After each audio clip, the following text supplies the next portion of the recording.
Estamos preparando um fundo de investimento imobiliário que segue nossa missão de ajudar brasileiros a realizar seus sonhos. Mas você pergunta como? Como americano, a maioria dos brasileiros quase nasce querendo investir em imóveis. Mas, como nós explicamos anteriormente a respeito do sistema bancário, etc., o mercado imobiliário não é simples e é mais complicado ainda se você não tem entendimento bem da língua, das leis, do mercado e outras influências que devem entrar no seu decisão. E além disso, um investimento imobiliário é trabalhoso. Não é que todo mundo tem tempo de fazer toda a análise necessário para tomar uma decisão de qual setor, qual local, qual tipo de imóvel, etc., que justifica o investimento, mas depois investindo, você tem certas tarefas que exigem tempo, e nem todo mundo tem esse tempo. Então, nós queremos atender o brasileiro, independente de seus recursos, seja $500 ou 500 mil ou 500 milhões, com um fundo de investimento que é baseado em uma análise bem profunda, com gestão bem prudente, entendendo os riscos e mitigando os mesmos o tempo inteiro. Então, em preparação para o lançamento desse fundo de investimento imobiliário, iniciamos o estudo do mercado imobiliário nos Estados Unidos. Como no Brasil, o mercado imobiliário é muito grande, geograficamente, também em termos do valor do mercado. E devido a esses dois, e considerando outras premissas, não é possível de generalizar sobre o mercado imobiliário americano. Não pode dizer, por exemplo, que porque o mercado em Nova York está agindo de certa forma que o mercado em Los Angeles também está agindo nessa forma. Na verdade, é impossível. Tem macro tendências? Tem. Tem micro tendências em cada mercado? Tem. Mas devido que cada local tem seus próprios micro tendências, é impossível de fazer uma generalização. Mas mesmo assim, precisa entender o macro tendência e daí depois o micro tendências para você tomar decisões prudentes. No mercado imobiliário americano, tem diversos macro tendências e micro tendências.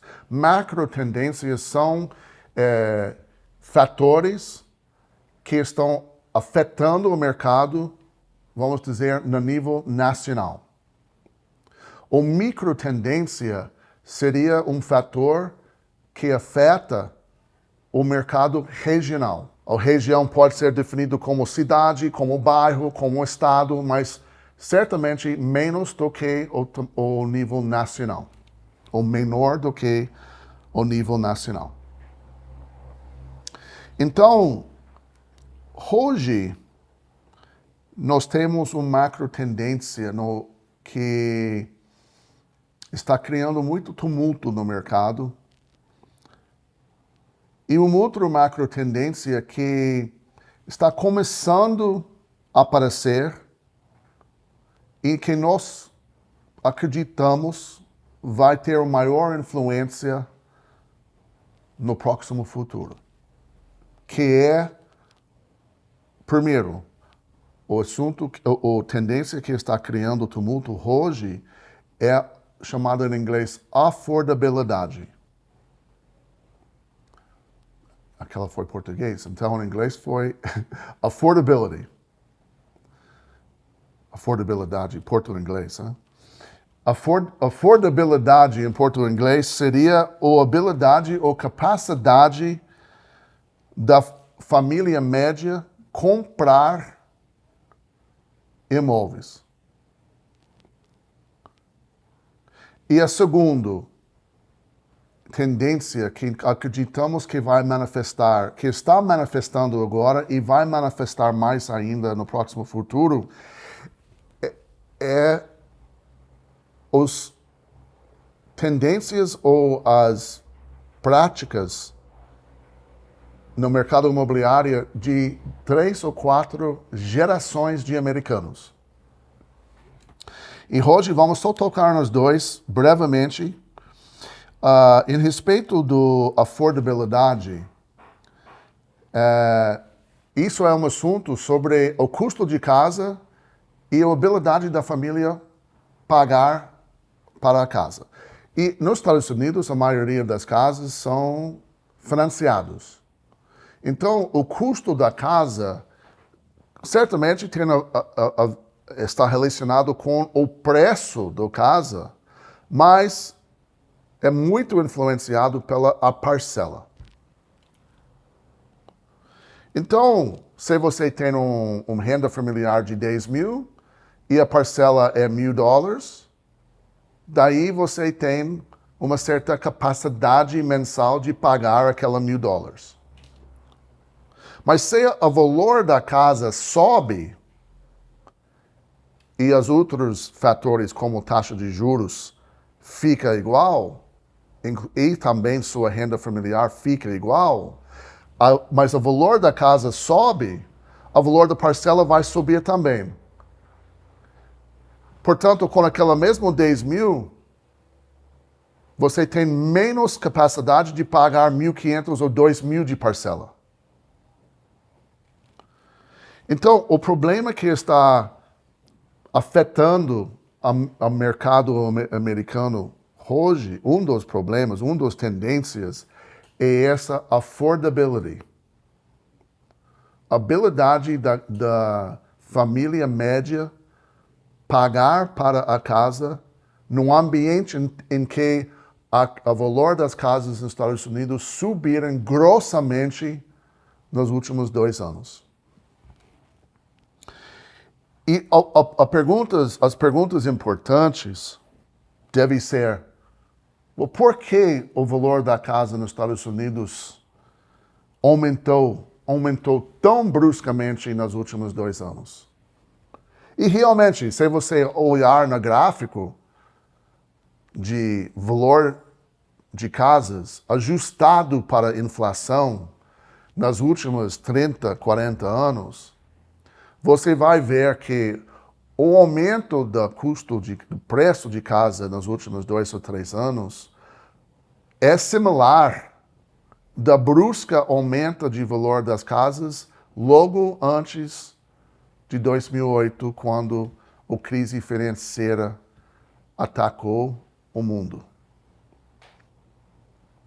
Ou seja, o aumento de custo de valor de casas nos Estados Unidos hoje, nos últimos 2 anos, parece muito similar com o aumento dos valores que aconteceu logo antes do crash ou crise imobiliária nos Estados Unidos que respingou no mundo inteiro.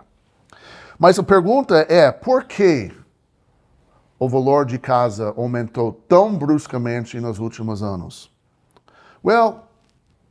Como qualquer assunto relacionado com mercado e economia, não tem uma resposta simples, mas tem algumas considerações. Primeiro, o Airbnb. O Airbnb afetou o mercado imobiliário nos Estados Unidos em uma forma que nunca aconteceu antes. Eu imagino que muitas pessoas estão perguntando, como é possível que Airbnb está afetando o valor de casas? Eu vou te dar 2 exemplos.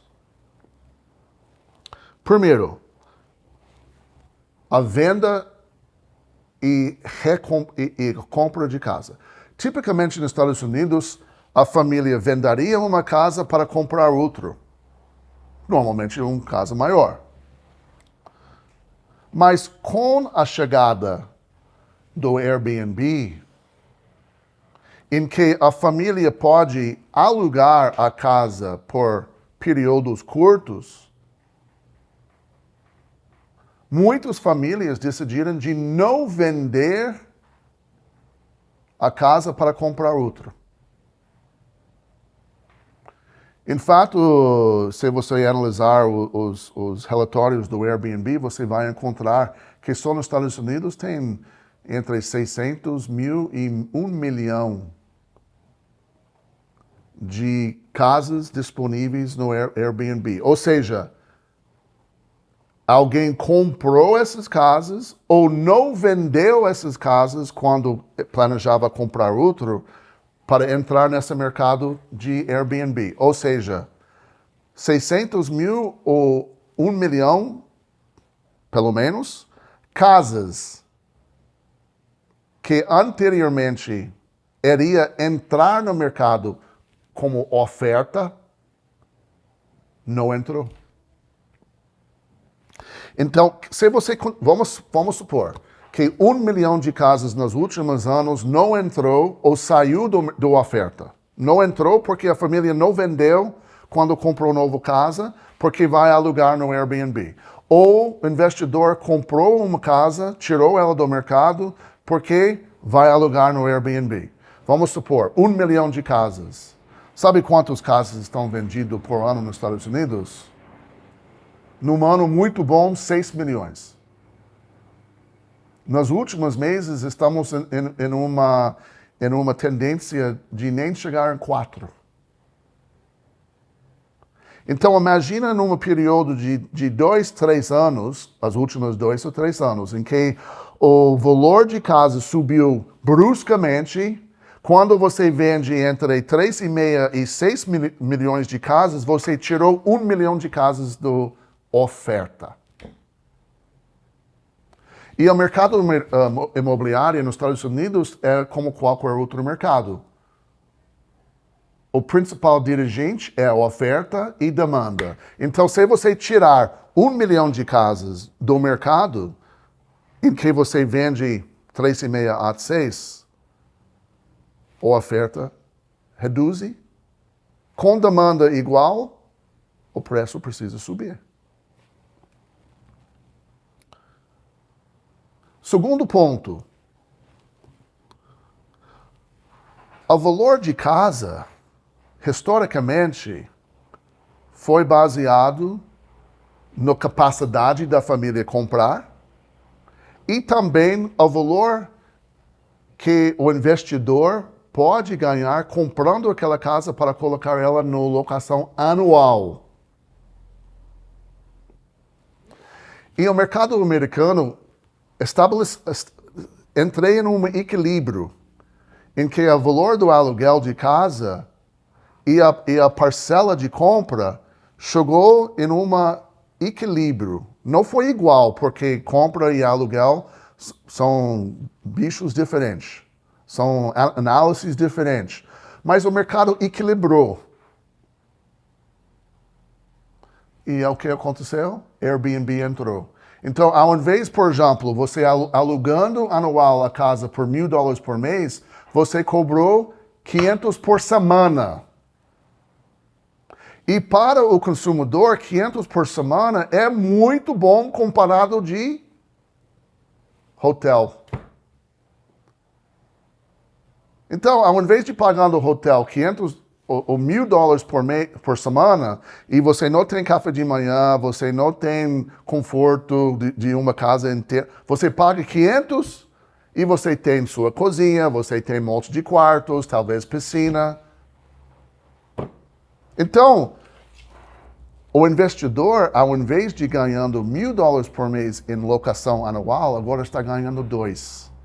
Portanto, ele pode pagar uma parcela maior do que a pessoa alugando a casa anual.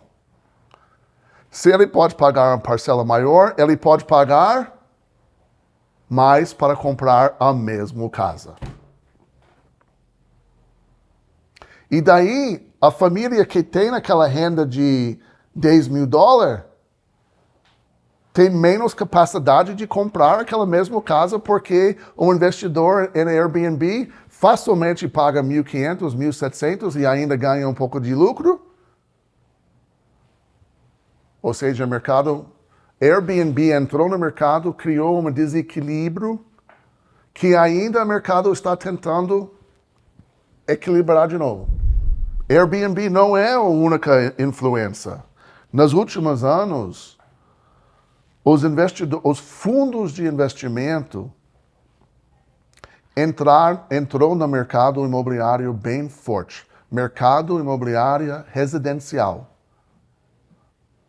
Comprando casas de uma família, não apartamentos, mas entrou no mercado de casas de família. E mais uma vez, a maior oferta com a maior demanda com oferta igual, o preço precisa subir.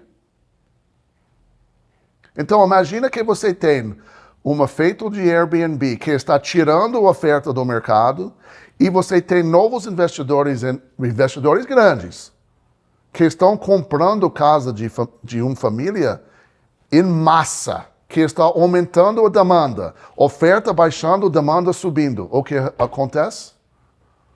Preço sobe. E quem sofre? Aquela família que tem a renda de $10.000 por mês, que agora não tem como comprar.